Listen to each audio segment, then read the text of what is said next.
प्रेरणा हिंदी प्रचारिणी सभा के महासचिव जी के साथ में, अजनबी जी के साथ में, तो उनसे जानते हैं कि कैसे शुरुआत हुई प्रेरणा हिंदी प्रचारिणी सभा की। प्रेरणा हिंदी प्रचारिणी सभा की का प्रारंभ तो लगभग 20 साल पहले हुआ था। छोटे स्तर पे हम लोग अपने अपने प्रयास करते रहते थे, लेकिन 2017 के बाद विशेष रूप से राष्ट्रीय स्तर पे प्रचार शुरू हुए और हम प्रतिवर्ष 10 जनवरी को यात्रा निकालते हैं। मुख्यालय जबलपुर से दिल्ली तक हिंदी को राष्ट्रभाषा घोषित करो, इस उद्देश्य के साथ, इस विचार को साथ में लेके, और प्रतिवर्ष 2 अक्टूबर को महात्मा गांधी की समाधि के ऊपर सांकेतिक उपवास करते हैं बैठ के, सरकार को ये याद दिलाने के लिए कि संविधान के प्रावधानों के अनुसार हिंदी को राष्ट्रभाषा घोषित हो जाना चाहिए था, जिसमें निरंतर विलंब होता चल रहा है। आज भी हम हिंदी दिवस के पूर्व दिवस पर एक कार्यक्रम और पदयात्रा का हमने आयोजन किया है। दिल्ली इंडिया गेट से राजघाट तक पदयात्रा है और उसका भी प्रमुख उद्देश्य सरकार को यही बताना है कि हिंदी को शीघ्र राष्ट्रभाषा घोषित किया जाए। हिंदी भारत की लगभग 78% आबादी द्वारा बोली और समझी जाने वाली भाषा है। संविधान के अनुसार भी 2/3 बहुमत जिसका होता है वो अपने आप नियम बन जाता है। पता नहीं क्यों सरकारें शुरू से आज तक इस विषय से अपने को बचाए हुए हैं।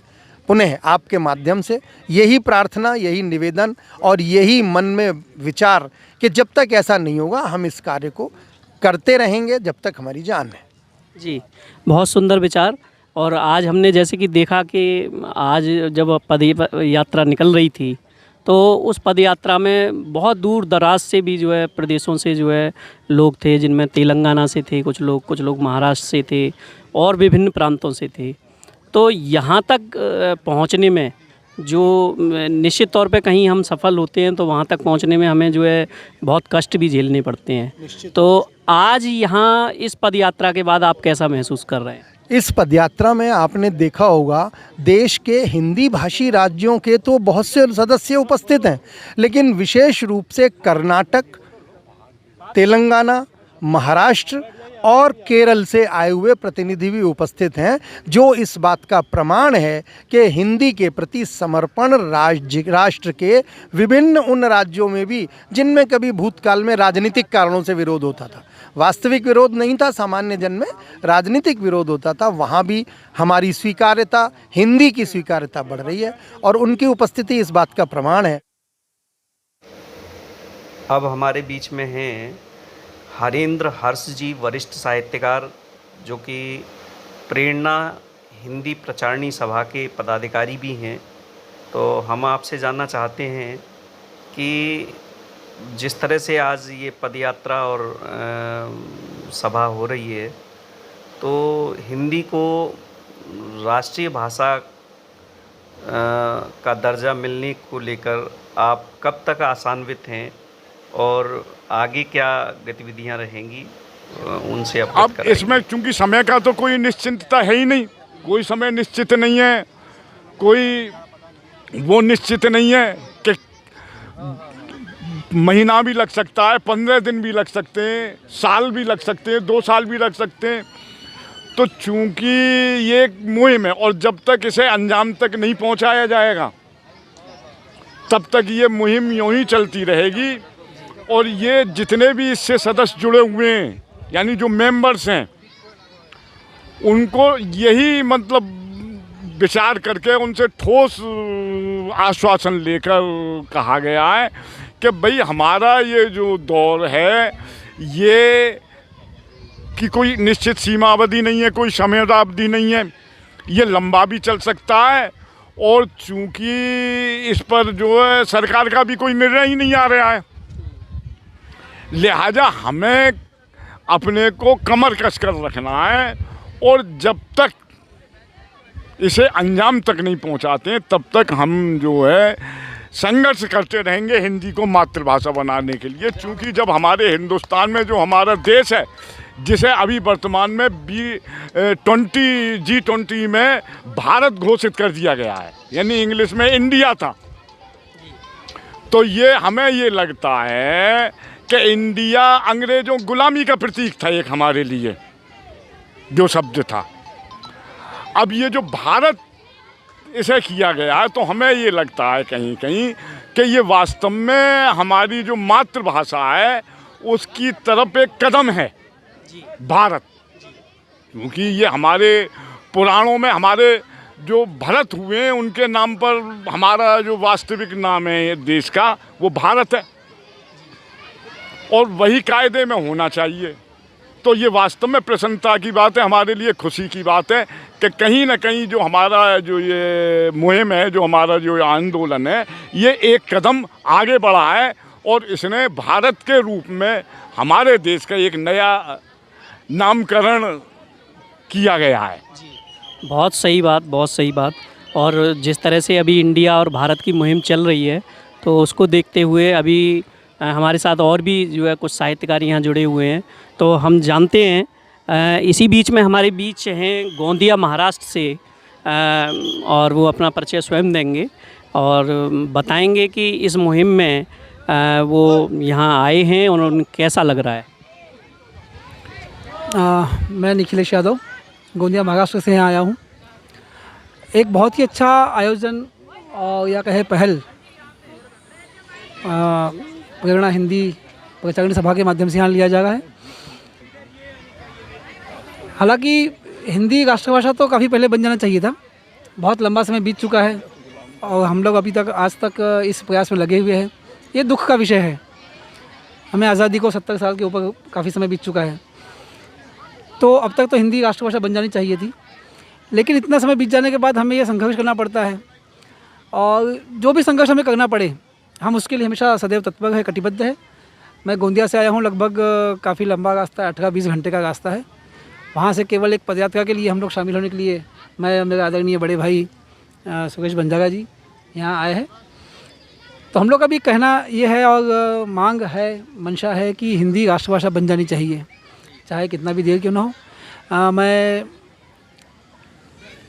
राष्ट्रभाषा प्रचार समिति वर्धा का जिला संगठक हूँ गोंदिया से, और उसी समिति के माध्यम से इसकी मांग की गई थी कि 14 सितंबर को हिंदी दिवस मनाया जाए।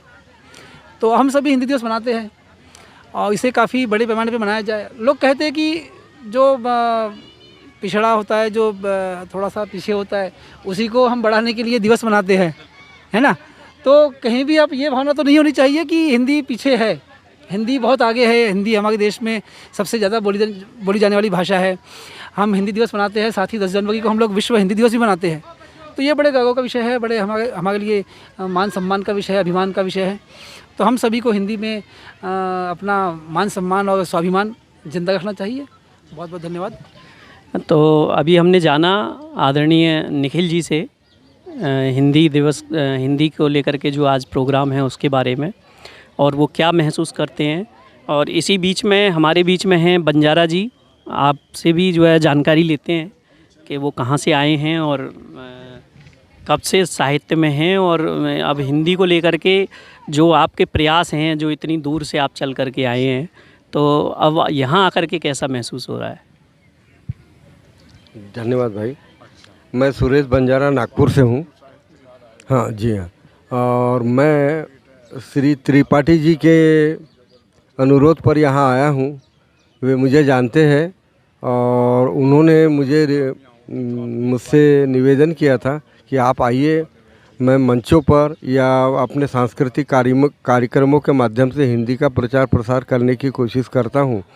और जहाँ तक हिंदी के विषय में मैं कहना चाहता हूँ कि भाई यहाँ जिस देश में बहुसंख्यक लोग हिंदी भाषी है, वहाँ पर भाषा की कोई समस्या नहीं होनी चाहिए और उसे राज्य भाषा का दर्जा मिलना चाहिए। लेकिन दक्षिणपंथी राजनीति के कारण ऐसा मुमकिन नहीं हो पाता।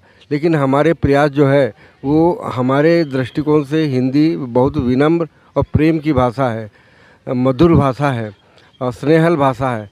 तो क्यों ना हम प्रेम के माध्यम से, पद यात्रा के माध्यम से और ऐसे अन्य जो तरीके उनके द्वारा हिंदी का प्रचार प्रसार करें और हिंदी के विकास में सहयोग प्रदान करें। धन्यवाद। अभी जैसे कि एक बात उठी, हम आज देखते हैं कि पूरे हिंदुस्तान में हिंदी के विभिन्न प्रांतों के मंच हो गए हैं, और सभी ने कहीं ना कहीं आज हिंदी को बढ़ाने की कोशिश की है और अपने स्तर पे हिंदी के साहित्यकारों ने बहुत बड़ी पहल की है। आज गुजरात में सही से हिंदी बोल नहीं पाते, लेकिन फिर भी आज वहाँ से अच्छे साहित्यकार निकल कर के हमारे सामने आ रहे हैं। ऐसे बहुत सारे प्रांतों में ऐसा हो रहा है। चलिए इसी के साथ जानते हैं, सर आए हैं हरियाणा से और बहुत अच्छा लिखते भी हैं और मुक्तक में भी लिखते हैं।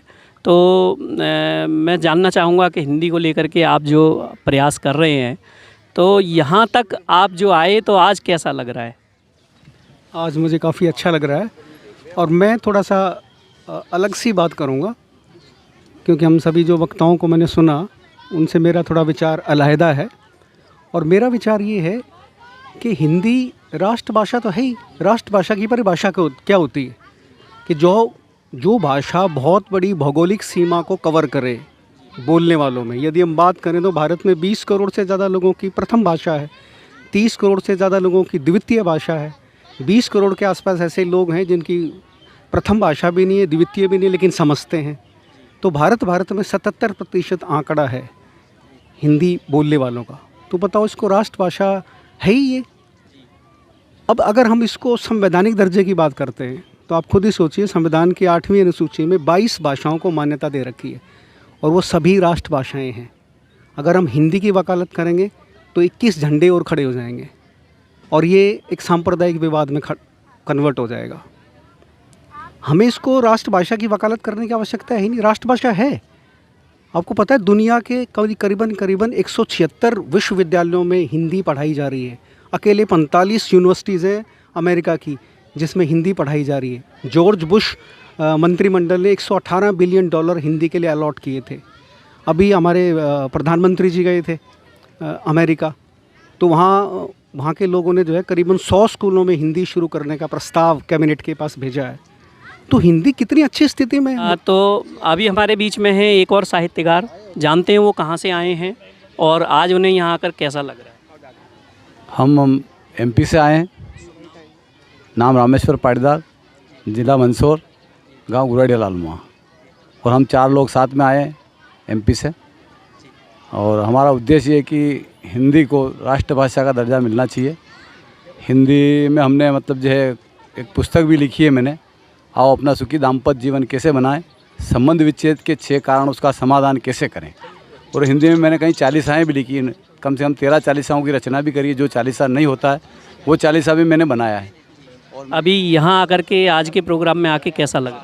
यहाँ प्रोग्राम में आके अच्छा लग रहा है। सभी भाइयों से मिलना हो रहा है इसी माध्यम से, और हमारा यही उद्देश्य है कि हिंदी को मतलब राष्ट्रभाषा का दर्जा मिलना चाहिए।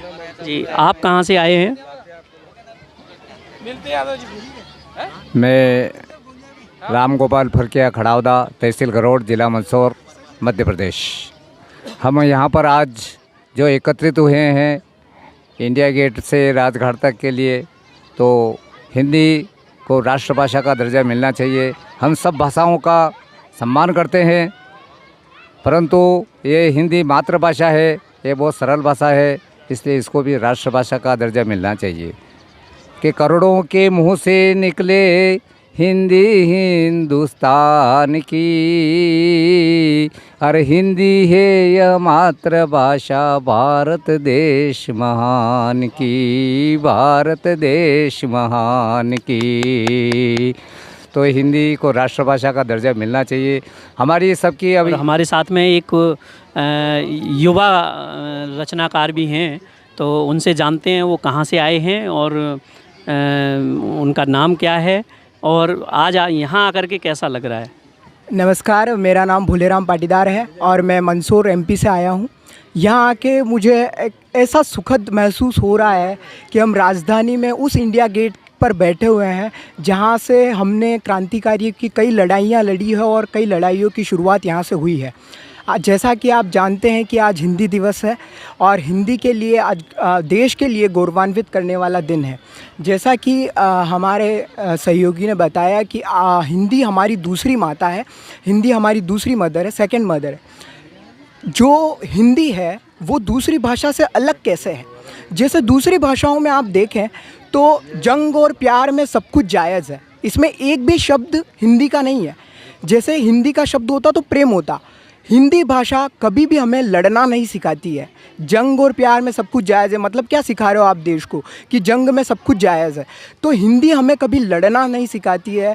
हिंदी हमेशा हमें आपस में एकजुट रहना सिखाती है। माँ हिंदी हमें कभी भी लड़ना नहीं सिखाती है। तो मैं ये चाहता हूँ हिंदी दिवस के दिन कि हिंदी को एक अपना स्थान मिले, एक ऐसा सम्मान मिले जिससे कि हम सभी गौरवान्वित हों और दूसरी भाषाओं का भी हम सम्मान करते हैं। ऐसी बात नहीं है कि हम दूसरी भाषाओं का सम्मान नहीं करते हैं, लेकिन हिंदी भाषा में जो रस है, जो अद्भुतता है, वो किसी और भाषा में मुझे अभी तक तो नहीं दिखती है। और दूसरी भाषाओं का मैं हाथ जोड़कर सम्मान करता हूँ। बहुत बहुत धन्यवाद। जी, अभी युवा होने के नाते आप जब यहाँ आए हैं वहाँ से यहाँ तक, तो ये तो निश्चित हो जाता है कि आपके अंदर हिंदी को लेकर के प्यार है, तभी यहाँ सभी लोग बैठे हुए हैं। पर जैसे कि आप यहाँ सभी में युवा हैं, तो आज जितने भी युवा हमें दिखाई देते हैं वो इंग्लिश या अन्य भाषाओं की तरफ जो है उमड़ते हुए दिखाई देते हैं। तो आपके बचपन में ये कौन सा ऐसा क्षण रहा जिसने आपको हिंदी की तरफ प्रेरित किया? हिंदी की तरफ प्रेरित करने वाला क्षण तो मैं जैसे ही 8वीं कक्षा में उत्कृष्ट विद्यालय में, पहले तो मैं भी इंग्लिश मीडियम में ही पढ़ा 1st से 8th तक, लेकिन जैसे ही मैंने 8वीं के बाद हिंदी मीडियम चुना तो मेरे हिंदी के प्रति और जो लगाव है वो बढ़ता गया। क्योंकि मैं जो दूसरी भाषा में पढ़ता था वो मनोहरता, वो प्रेम था, मुझे दूसरी भाषा में कहीं दिखाई नहीं दी। मुझे हिंदी भाषा की तरफ लगाव वहाँ से उत्पन्न हो गया। मैं दूसरी किताबें भी पढ़ता था, जैसे तुलसीदास जी की रामचरितमानस की चौपाइयाँ मैंने पढ़ी है, जैसे आप मुंशी प्रेमचंद जी का उपन्यास ले लीजिए। तो मैंने इन सबको पढ़ा है और हिंदी को बहुत करीब से जाना है। तब से मुझे ऐसा लगा कि मतलब हिंदी ही जो है वो बहुत मनोहर भाषा है और इसके प्रति लगाव बहुत अच्छे से। जी, बहुत अच्छा लगा जान करके। और एक और साहित्यकार हमारे बीच में हैं, तो उनसे भी जानते हैं वो कहाँ से आए हैं और वो हिंदी को लेकर के क्या सोचते हैं और आज कैसा महसूस कर रहे हैं। मैं कवि गोपाल जाटव विद्रोही, गांव खड़ावदा। मैं कवि गोपाल जाटव विद्रोही मंदसौर जिला MP से आया हूं और हिंदी हिंदू और हिंदुस्तान ये है मेरी देश की जान। हिंदी, हिंदू और हिंदुस्तान ये है मेरे देश की जान। इन्हीं से मेरा देश है महान। हिंदी को मैं माँ मानता हूँ और हिंदी के लिए हम हमारे क्षेत्र से यहाँ तक आए और आगे भी लड़ेंगे। हिंदी हमें बहुत कुछ सिखाती है। हिंदी के लिए हम अंतिम क्षण तक लड़ेंगे। बहुत अच्छा लगा आपको जान करके।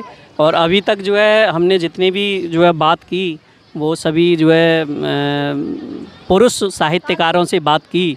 तो अभी हमारे बीच में एक महिला साहित्यकार हैं, तो हम उनसे भी जानते हैं कि उन्हें यहाँ आकर कैसा लग रहा है, कहाँ से आई हैं और हिंदी को लेकर के उनके आज विचार क्या हैं। नमस्कार, मैं मंजू अग्निहोत्री कानपुर से, और आज मैं यहाँ पर सभी के साथ यहाँ पर एकत्रित हुई हूँ। हिंदी को राष्ट्रभाषा संवैधानिक रूप से घोषित करवाने के लिए हम सब लोगों का आज प्रयास है और यहाँ से पदयात्रा होगी, हम लोगों की राजघाट तक जाएगी।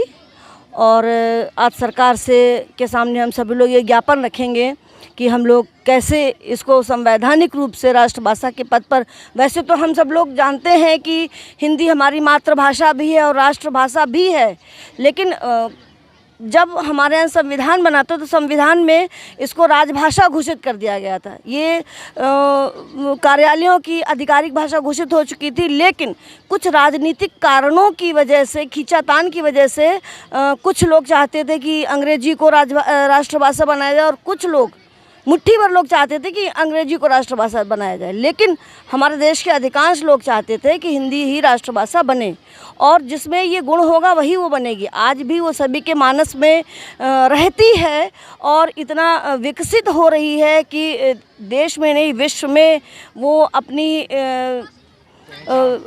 विशेषताओं के परचम लहरा रही है, उसके गुणगान सभी लोग गा रहे हैं। तो हम लोग भी चाहते हैं कि हमारी इस राष्ट्रभाषा का, जिसका साहित्य बहुत ही प्राचीन रहा है और बहुत ही समृद्ध वैभवशाली रहा है। आज यहाँ सुभाष चंद्र बोस की मूर्ति के पास बैठ कर के, इंडिया गेट के बिल्कुल बीच में और सुभाष चंद्र बोस की मूर्ति के बीच में बैठ कर के हिंदी के लिए यहाँ आप कानपुर से चल के आई हैं, तो आज कैसा फील हो रहा है? बहुत अच्छा। मैं अपने आप को इतना सौभाग्यशाली समझ रही हूँ कि मुझे इस कार्यक्रम का हिस्सा बनने का सौभाग्य प्राप्त हुआ।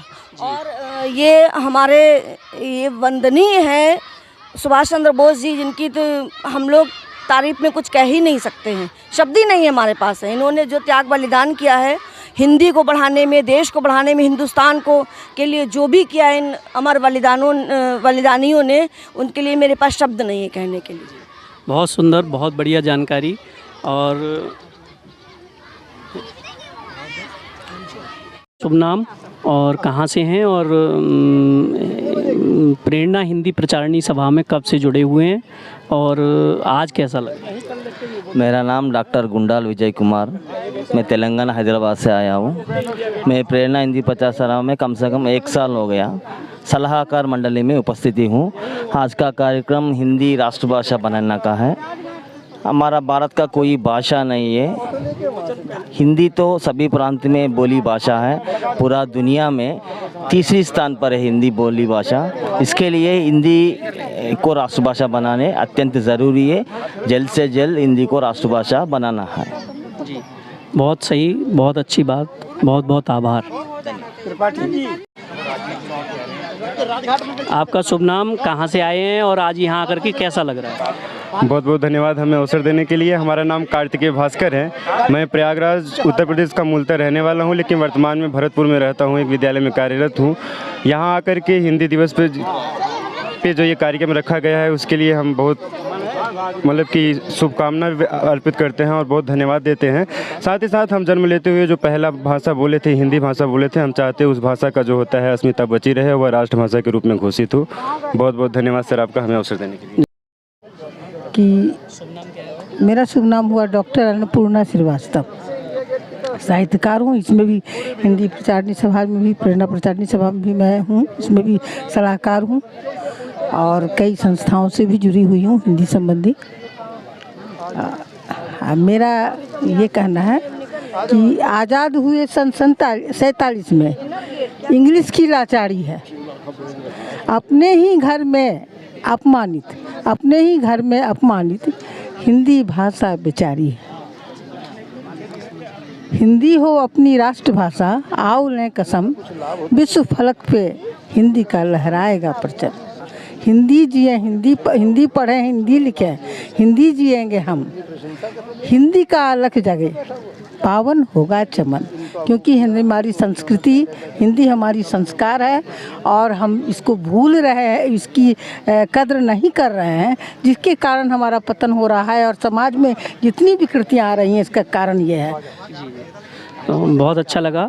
और नई पहल है, एक सारे जो विश्व से भी लोग, अंतर्राष्ट्रीय लोग भी यहाँ उपस्थित हैं और हमारे राज्य से, समस्त राज्य से हमारे भारत के आए हैं और सबका एक ही मूल स्वर है कि हमारा जो है हिंदी भाषा, हिंदी राष्ट्रभाषा बने और सब जगह जो इंग्लिश में लिखा जाता है वो हमारा हिंदी में लिखना होना चाहिए, ताकि हमारा जो है विश्व में ये प्रचार हो कि हमारा मातृभाषा जो हिंदी है वो राष्ट्रभाषा बन गया है। इस पर हम लोग कदम से कदम मिला के चल रहे हैं और जहाँ तक होगा इसके लिए यदि आंदोलन भी करना पड़ा तो करेंगे।